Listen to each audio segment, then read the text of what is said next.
सरकारी job channel पर आपका हार्दिक स्वागत और अभिनंदन करता हूं। आपके उज्जवल भविष्य की कामना के साथ इस सेशन का शुरुआत कर रहा हूं। ये सेशन कक्षा 7 नागरिक शास्त्र पाठ 2 व्यवस्थापका यानी कानून बनाना, हमारा इतिहास और नागरिक जीवन से लिया गया है। किसी भी पाठ को याद करने का एक अच्छा तरीका है उसके महत्वपूर्ण बिंदुओं को बहुविकल्पी प्रश्नों में सेट कर याद करना। तो एलपी सरकारी जॉब चैनल पर किसी भी पाठ के महत्वपूर्ण बिंदुओं पर बहुविकल्पी प्रश्न बना दिए जाते हैं और वही प्रश्न आपके पास भेजे जाते हैं। तो चलिए बहुविकल्पी प्रश्नों के द्वारा हम आपको पाठ कंठस्थ कराने का प्रयास करते हैं। और कमेंट करना और लाइक करना ना भूलें। कमेंट करें और लाइक भी करें। जो समस्या हो, जो प्रश्न ना आ रहा हो, उसके बारे में कमेंट करके आप पूछ सकते हैं। आपको सही उत्तर देने का प्रयास किया जाएगा। तो चलिए बिना देरी लगाए बहुविकल्पी प्रश्नों के द्वारा कक्षा 7 नागरिक शास्त्र का पाठ 2 व्यवस्थापका यानी कानून बनाना का पहला सेशन, ये पहला सेशन जा रहा पाठ 2 का। सेशन पहला है,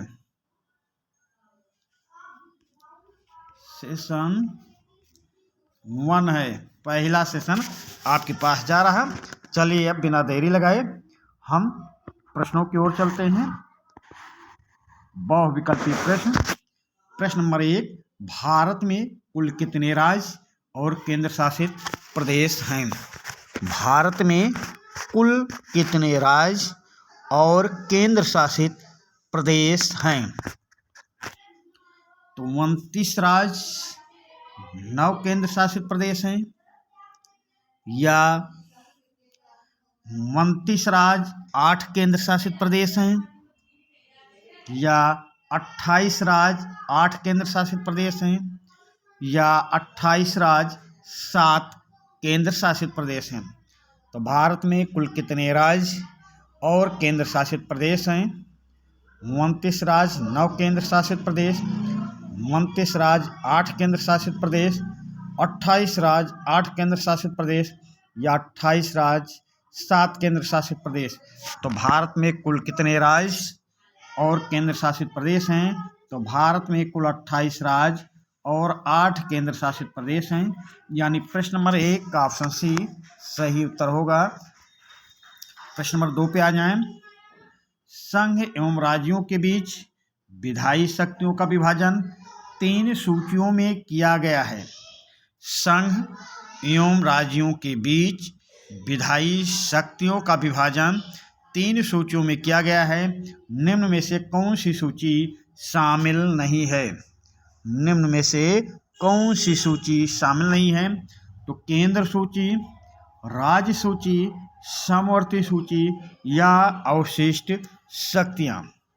प्रश्न नंबर 2, संघ एवं राज्यों के बीच विधायी शक्तियों का विभाजन 3 सूचियों में किया गया है। निम्न में से कौन सूची शामिल नहीं है? तो केंद्र सूची शामिल है, राज्य सूची शामिल है, समवर्ती सूची शामिल है।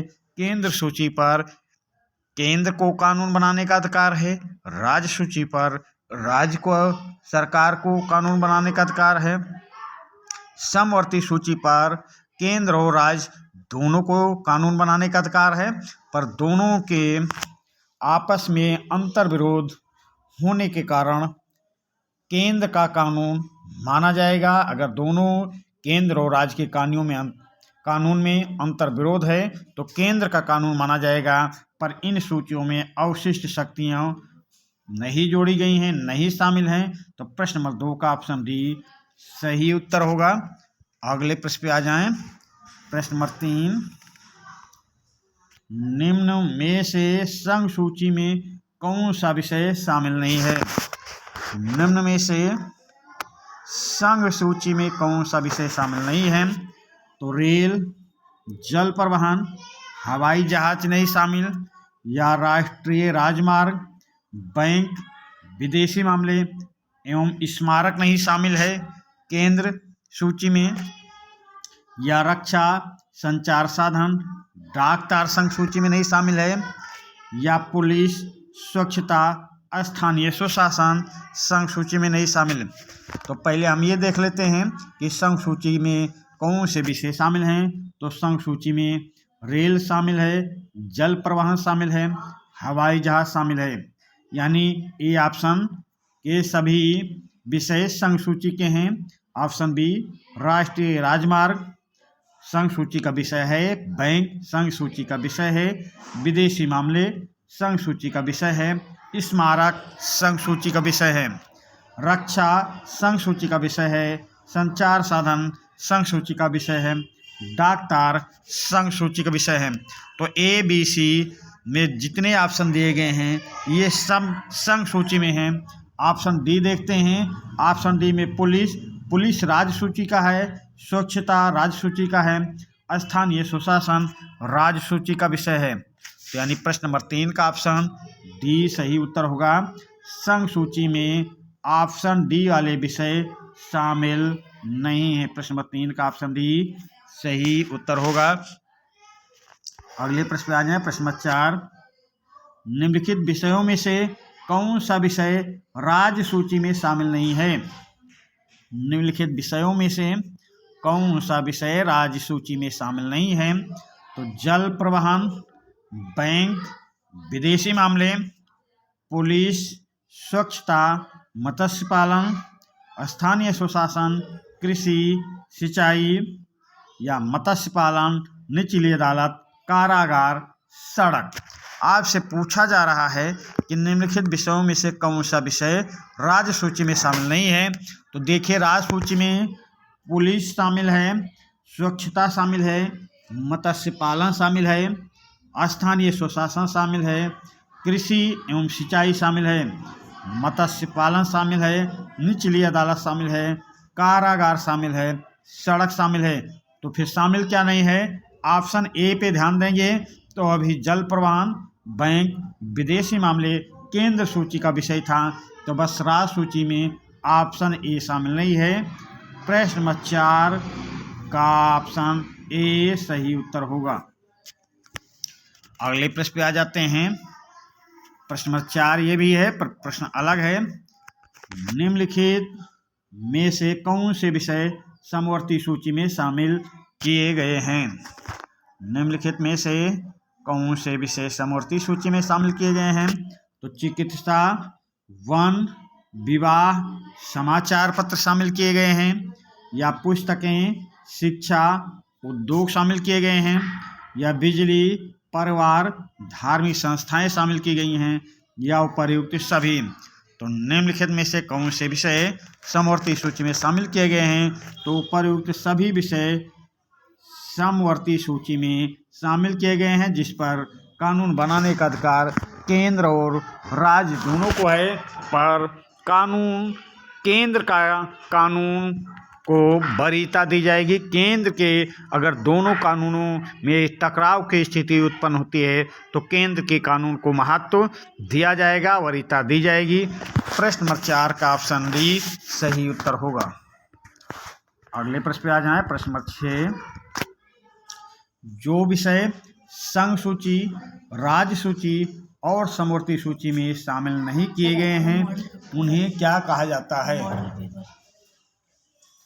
जो विषय संघ सूची, राज्य सूची और समवर्ती सूची में शामिल नहीं किए गए हैं उन्हें क्या कहा जाता है।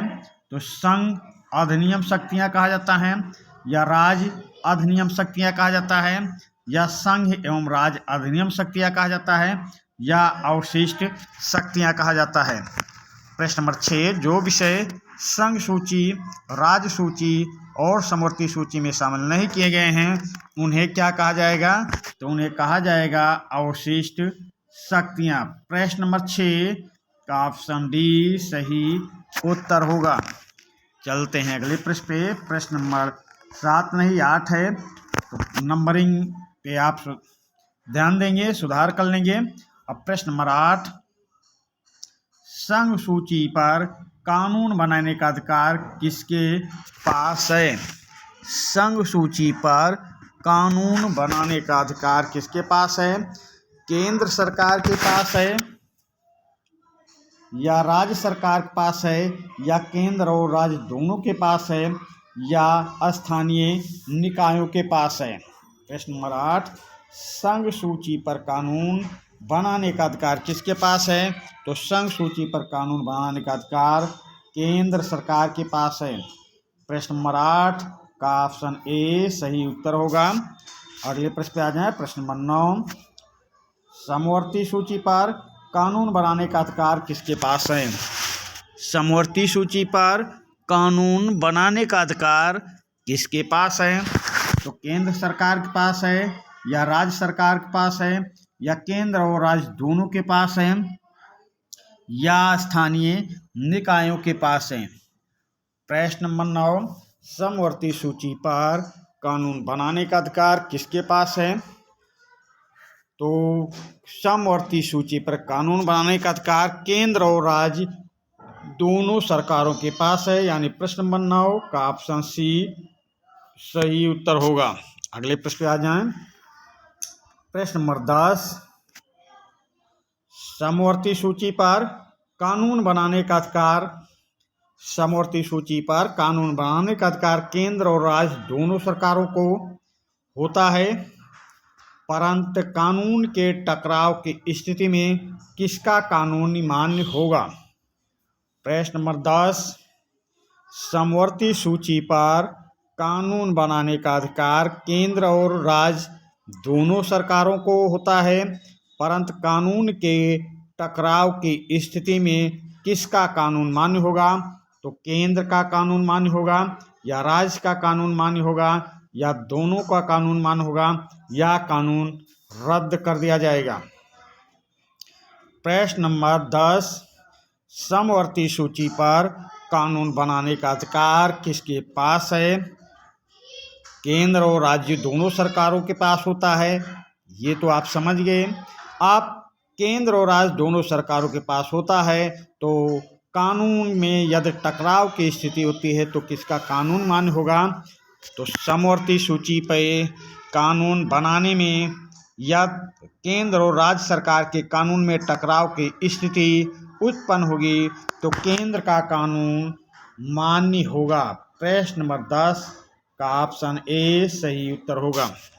अगले प्रश्न पे आ जाए। प्रश्न नंबर 11, संविधान में यह व्यवस्था की गई है कि यदि भविष्य में किसी नए विषय पर कानून बनाना हो तो उस विषय पर कानून बनाने का अधिकार किसका होगा?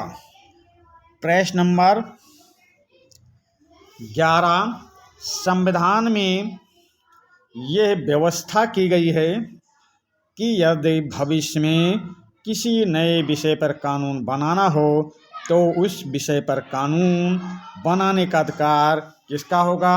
संसद को होगा या विधानमंडल को होगा या राष्ट्रपति को होगा या राज्यपाल को होगा। प्रश्न नंबर 11, संविधान में यह व्यवस्था की गई है कि यदि भविष्य में किसी नए विषय पर कानून बनाना हो तो उस विषय पर कानून बनाने का अधिकार किसका होगा? तो उस विषय पर कानून बनाने का अधिकार संसद को होगा, केंद्र को होगा, यानी प्रश्न नंबर 11 का ऑप्शन ए सही उत्तर होगा। प्रश्न नंबर 12 पे आ जाएं। व्यवस्थापिका को केंद्र में और राज्य में क्या कहते हैं? व्यवस्थापिका को केंद्र में और राज्य में क्या कहते हैं? तो केंद्र में राज्यसभा और राज्य में विधानसभा कहते हैं, या केंद्र में लोकसभा और राज्य में विधान परिषद कहते हैं, या केंद्र में संसद और राज्य में विधानमंडल कहते हैं, या केंद्र में राष्ट्रपति और राज्य में राज्यपाल कहते हैं। प्रश्न नंबर 12, व्यवस्थापिका को केंद्र में और राज्य में क्या कहते हैं? तो व्यवस्थापिका को केंद्र में संसद कहते हैं और राज्य में विधानमंडल कहते हैं, यानी प्रश्न नंबर 12 का ऑप्शन सी सही उत्तर होगा। व्यवस्थापिका को केंद्र में संसद और राज्य में विधानमंडल कहते हैं। चलते हैं अगले प्रश्न पे। प्रश्न नंबर 13, व्यवस्थापिका का कार्य क्या होता है? व्यवस्थापिका का कार्य क्या होता है? कानून लागू करना होता है, कानून बनाना होता है, न्याय प्रदान करना होता है या विदेश से संबंध स्थापित करना होता है। तो व्यवस्थापिका का कार्य क्या होता है? तो मुख्य रूप से आप ये समझ लें, व्यवस्थापिका का कार्य है व्यवस्था बनाना यानी कानून बनाना। प्रश्न नंबर 13 का ऑप्शन बी सही उत्तर होगा। प्रश्न नंबर 14 पे आ जाएं।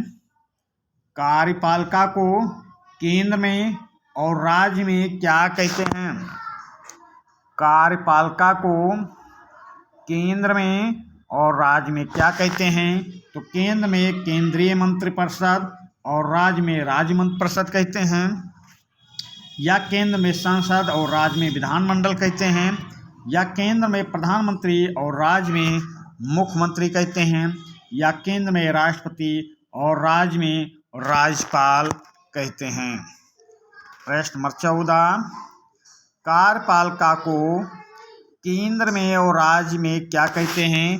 तो कार्यपालिका को केंद्र में केंद्रीय मंत्रिपरिषद और राज्य में राज्य मंत्रिपरिषद कहते हैं। यानी प्रश्न नंबर 14 का ऑप्शन ए सही उत्तर होगा। अगले प्रश्न पे आ जाएं। प्रश्न नंबर 14, कार्यपालिका का कार्य क्या है? कार्यपालिका का कार्य क्या है? कानून बनाना। तो अभी अभी कानून बनाना व्यवस्थापिका का कार्य था, ये कट गया। कानून लागू करना या कानून की समीक्षा करना या न्याय प्रदान करना। प्रश्न नंबर 14, कार्यपालिका का कार्य क्या है? तो कार्यपालिका का कार्य क्या है भाई? कानून लागू करना। कार्यपालिका का कार्य है कानून लागू करना। प्रश्न नंबर 14 का ऑप्शन बी सही उत्तर होगा। चलते हैं अगले प्रश्न पे। प्रश्न नंबर 15, न्यायपालिका को केंद्र में और राज्य में क्या कहते हैं? प्रश्न नंबर 15, न्यायपालिका को केंद्र में और राज्य में क्या कहते हैं?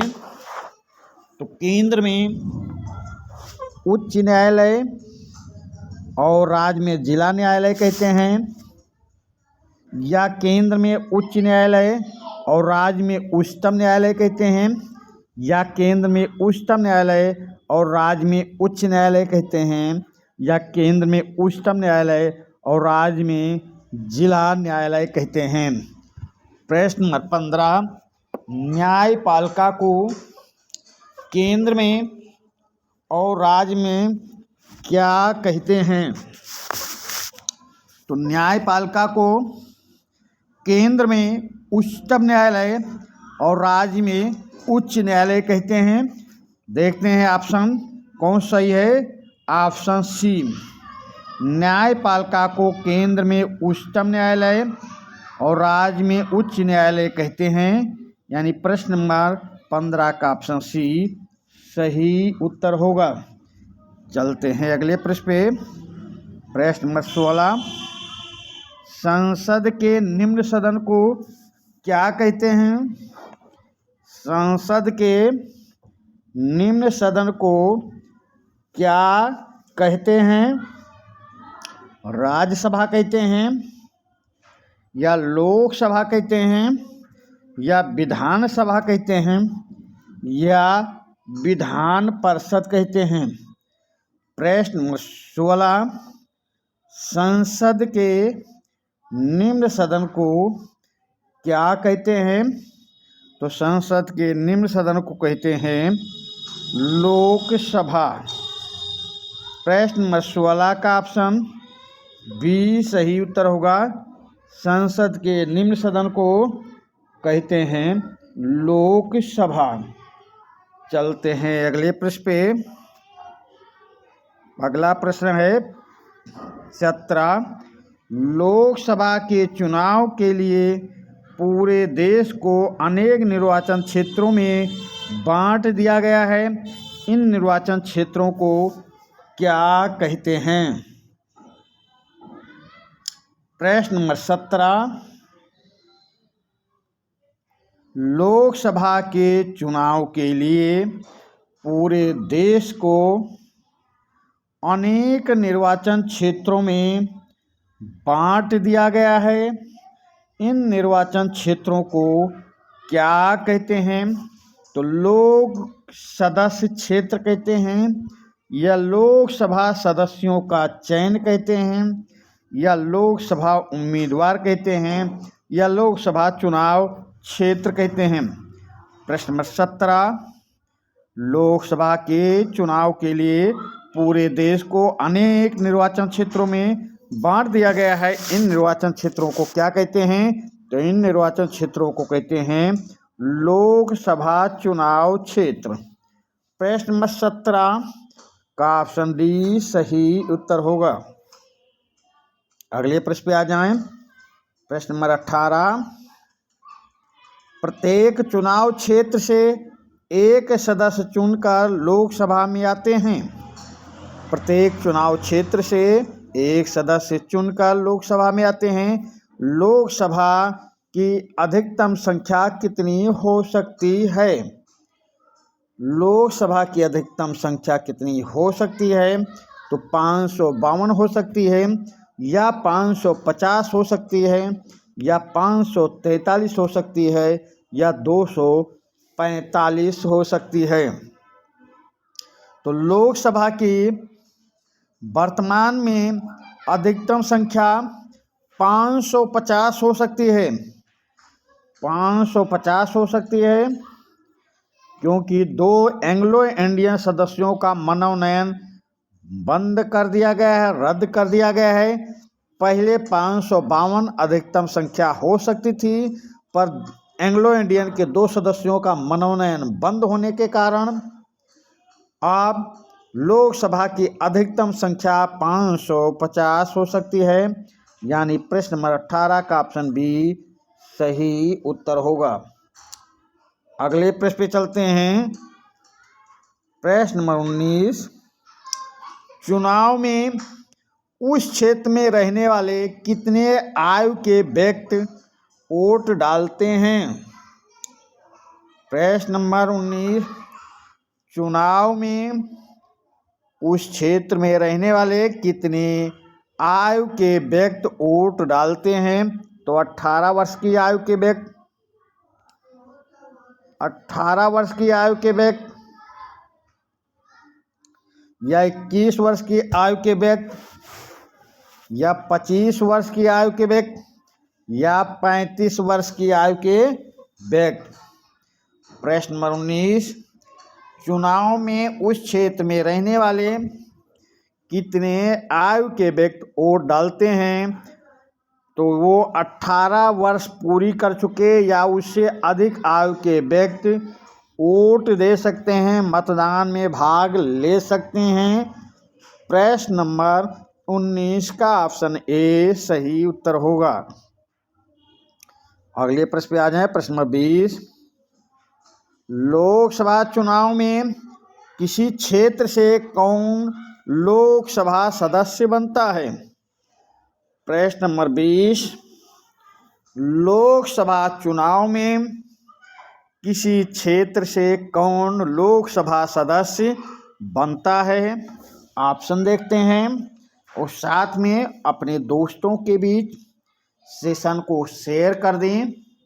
कोई प्रश्न नहीं आ रहा है तो उसके बारे में कमेंट करें, उसका उत्तर आपको दिया जाएगा। और सेशन को लाइक और सब्सक्राइब करने का प्रयास करें। तो प्रश्न नंबर 20, लोकसभा चुनाव में किसी क्षेत्र से कौन लोकसभा सदस्य बनता है? ऑप्शन देखते हैं। जो 1/3 वोट पाता है वो लोकसभा सदस्य बनता है, या जो 50% वोट पाता है वो लोकसभा सदस्य बनता है, या जो 45% वोट पाता है वो लोकसभा सदस्य बनता है, या जो सबसे ज़्यादा वोट पाता है वो लोकसभा सदस्य बनता है। तो प्रश्न नंबर 20, लोकसभा चुनाव में किसी क्षेत्र से कौन लोकसभा सदस्य बनता है? तो जो सबसे ज़्यादा वोट पाता है उस चुनाव क्षेत्र से वही लोकसभा सदस्य बनता है। यानी प्रश्न नंबर 20 का ऑप्शन डी सही उत्तर होगा। अगले प्रश्न पे आ जाएं। प्रश्न नंबर 21, लोकसभा का सदस्य बनने के लिए नागरिक में कौन सी योग्यता होनी चाहिए? प्रश्न नंबर 21, लोकसभा का सदस्य बनने के लिए नागरिक में कौन सी योग्यता होनी चाहिए?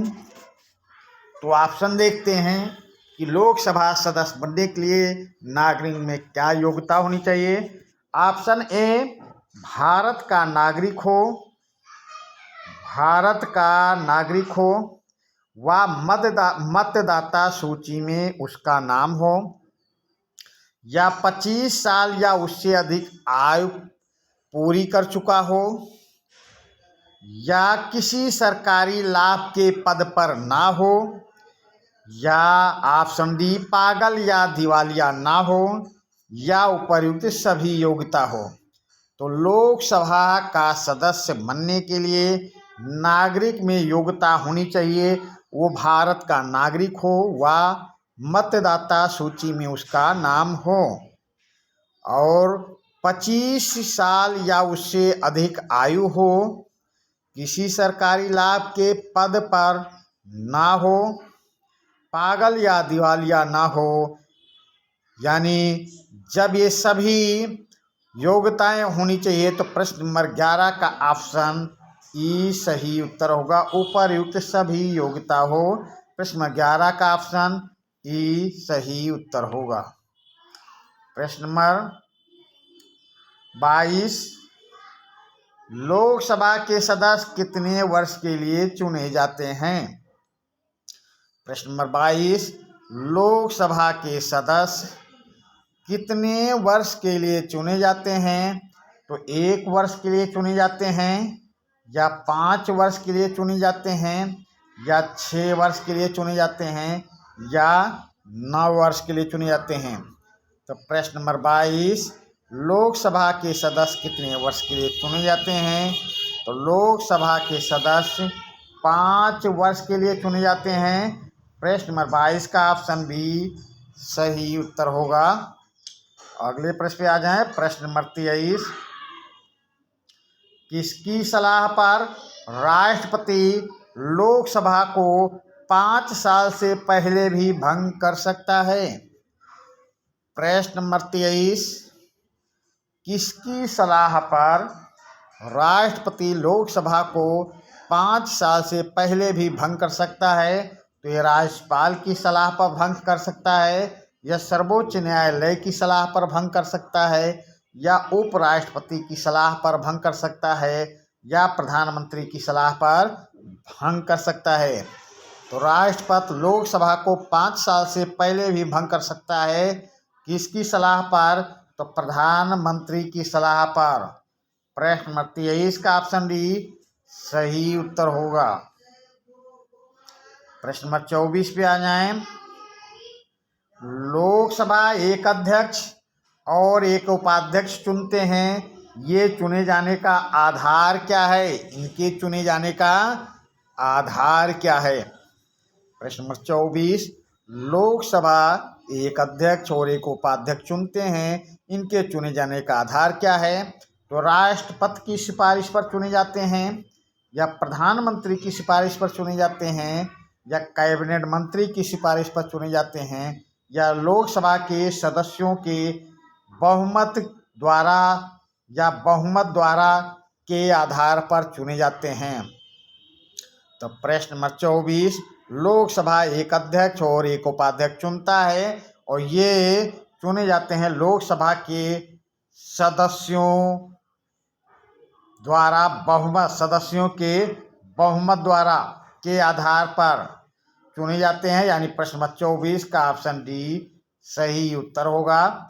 अगले प्रश्न पे चलते हैं। प्रश्न नंबर 25, लोकसभा की बैठकों के दौरान लोकसभा की कार्यवाही कौन चलाता है?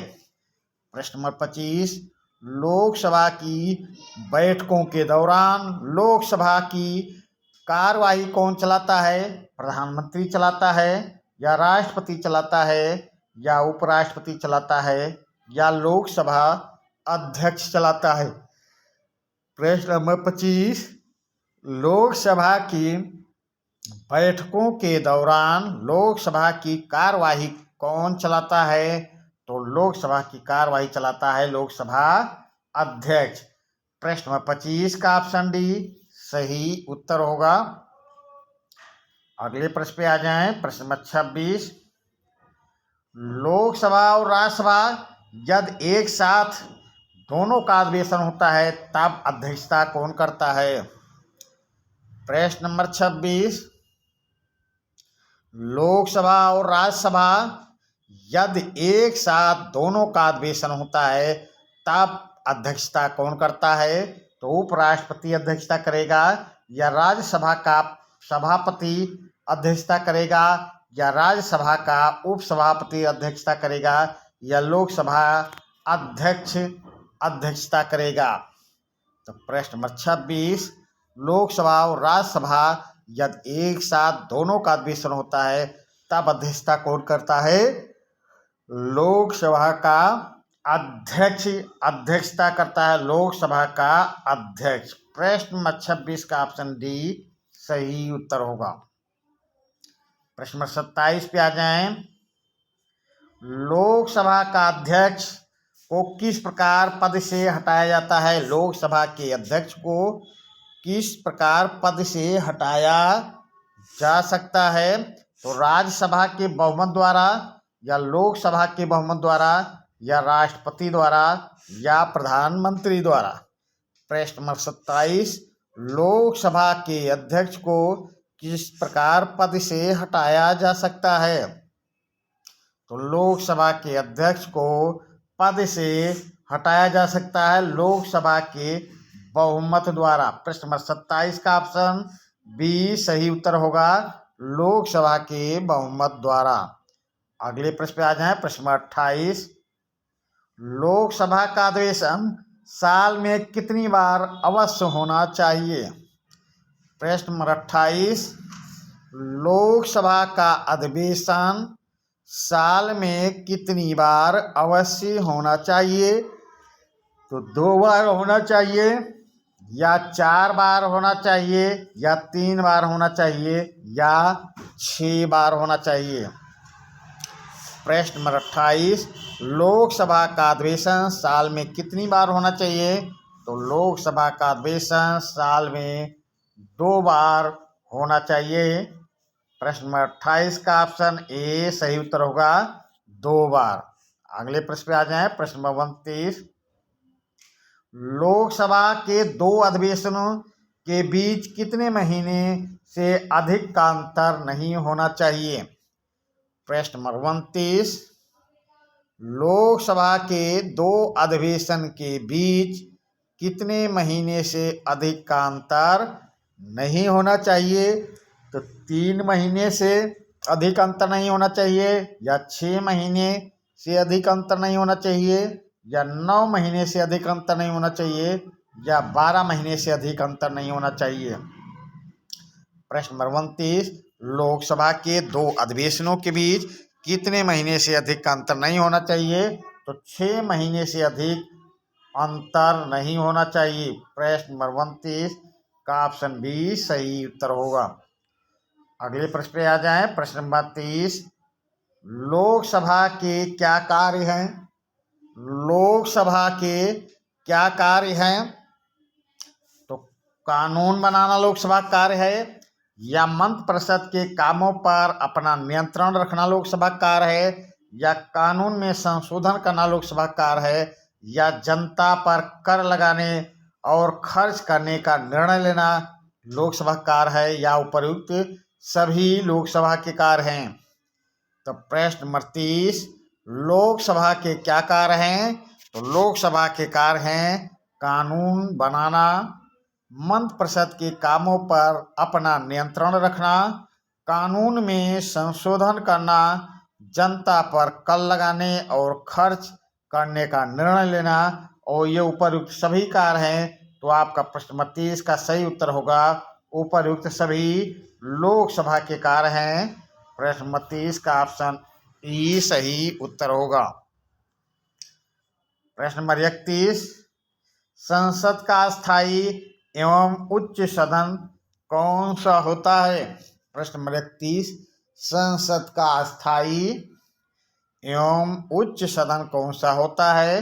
तो लोकसभा होती है, या राज्यसभा, या विधानसभा, या राष्ट्रपति। संसद का स्थायी एवं उच्च सदन कौन सा होता है? लोकसभा, या राज्यसभा, या विधानसभा, या राष्ट्रपति। तो संसद का स्थायी एवं उच्च सदन होता है राज्यसभा। प्रश्न नंबर 31 का ऑप्शन बी सही उत्तर होगा। प्रश्न नंबर 32 पे आ जाएं। राज्यसभा में राष्ट्रपति द्वारा कितने सदस्य मनोनीत किए जाते हैं? प्रश्न नंबर 32, राज्यसभा में राष्ट्रपति द्वारा कितने सदस्य मनोनीत किए जाते हैं? तो 6 सदस्य मनोनीत किए जाते हैं, या 9 सदस्य मनोनीत किए जाते हैं, या 12 सदस्य मनोनीत किए जाते हैं, या 15 सदस्य मनोनीत किए जाते हैं। तो प्रश्न नंबर 32, राज्यसभा में राष्ट्रपति द्वारा कितने सदस्य? तो 12 सदस्य मनोनीत किए जाते हैं। प्रश्न नंबर 32 का ऑप्शन सी सही उत्तर होगा। अगले प्रश्न पे आ जाएं। प्रश्न नंबर 34, राष्ट्रपति राज्यसभा में 12 सदस्यों का मनोनयन करता है। राष्ट्रपति राज्यसभा में 12 सदस्यों का मनोनयन करता है। ये सदस्य किस क्षेत्र से मनोनीत किए जाते हैं? प्रश्न नंबर 34, राष्ट्रपति राज्यसभा में 12 सदस्यों का मनोनयन करता है। ये सदस्य किस क्षेत्र से मनोनीत किए जाते हैं? तो साहित्यकार होते हैं, या वैज्ञानिक होते हैं, या कलाकार होते हैं, या समाज सेवी होते हैं, या उपयुक्त सभी। साहित्यकारों, वैज्ञानिकों, कलाकारों, समाज सेवियों, या उपयुक्त सभी क्षेत्रों से। तो राष्ट्रपति राज्यसभा में 12 सदस्यों का मनोनयन करता है, और ये साहित्यकार होते हैं, वैज्ञानिक होते हैं, कलाकार होते हैं। तो उत्तर आपका सही होगा उपर्युक्त सभी क्षेत्रों से।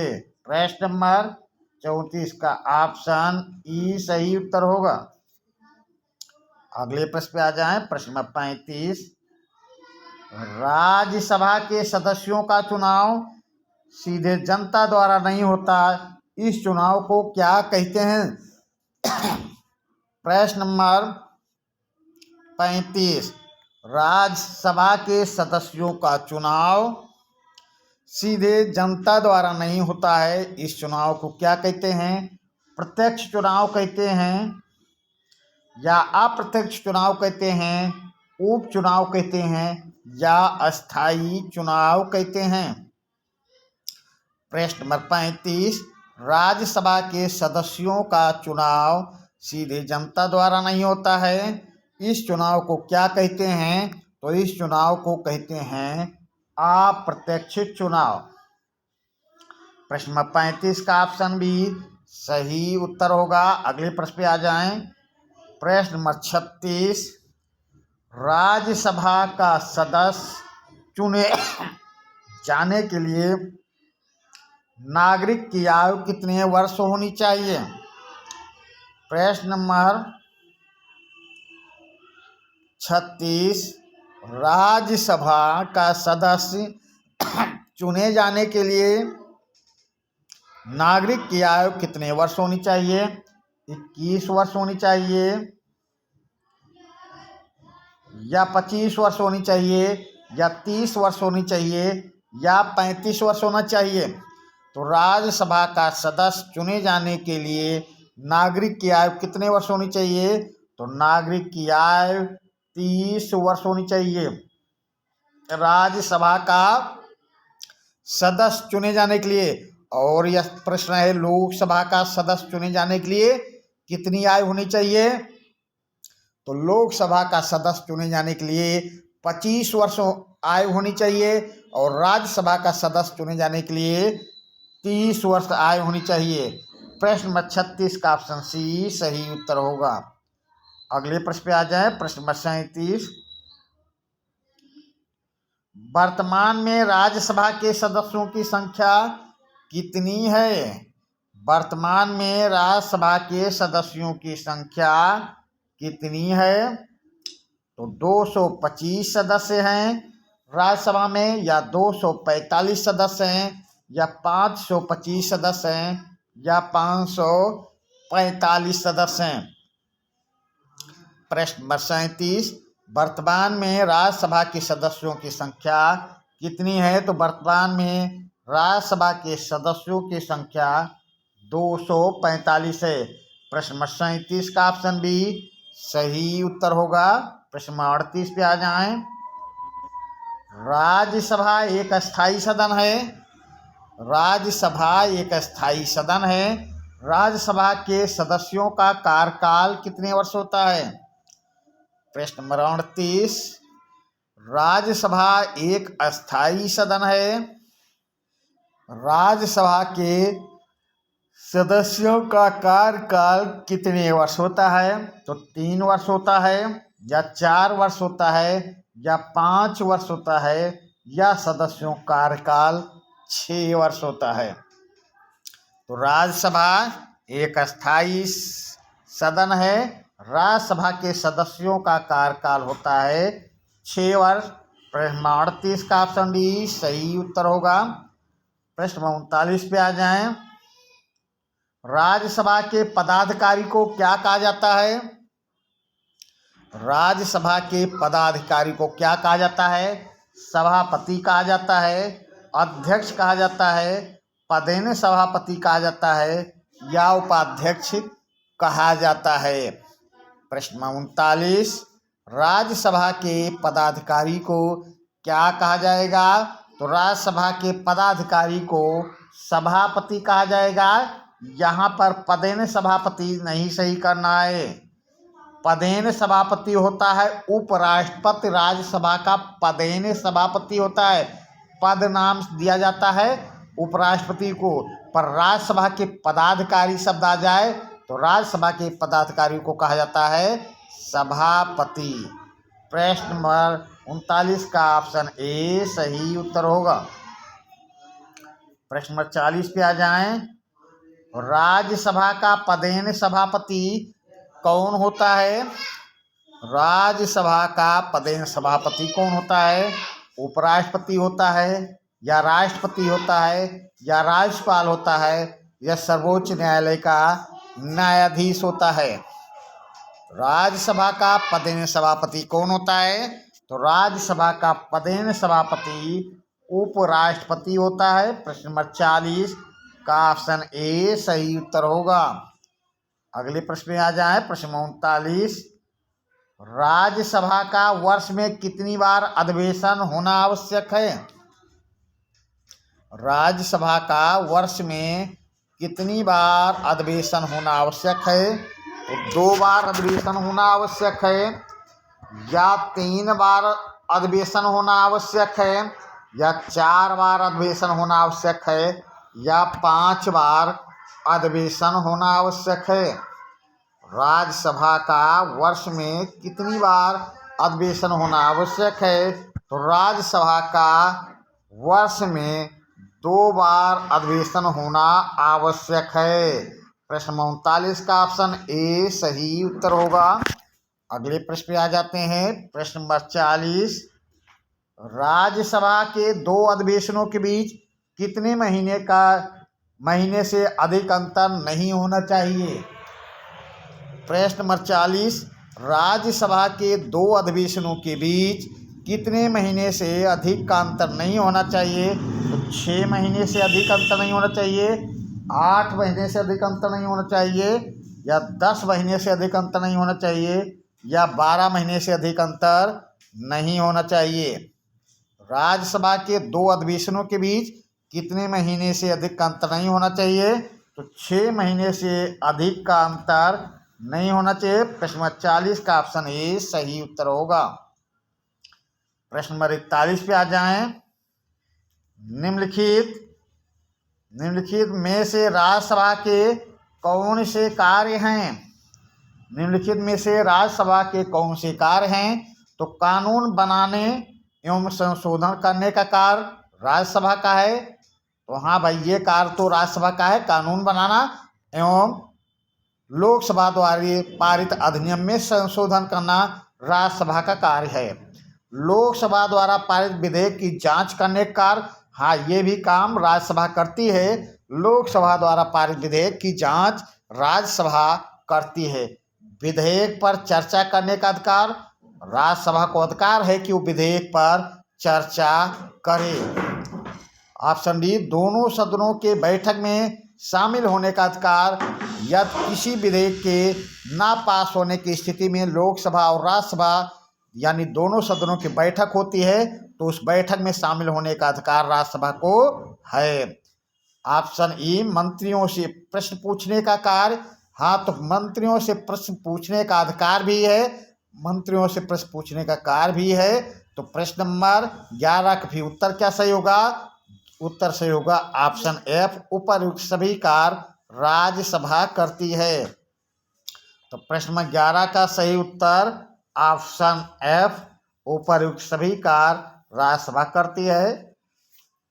ये इस सेशन का लास्ट प्रश्न था। अब ये नागरिक शास्त्र कक्षा 7 पाठ 2 का पहला सेशन आपके पास जा रहा है। दूसरा सेशन बाद में भेजेंगे। दूसरे सेशन में हम फिर आपसे मुलाकात करेंगे, मिलेंगे। तब तक के लिए धन्यवाद।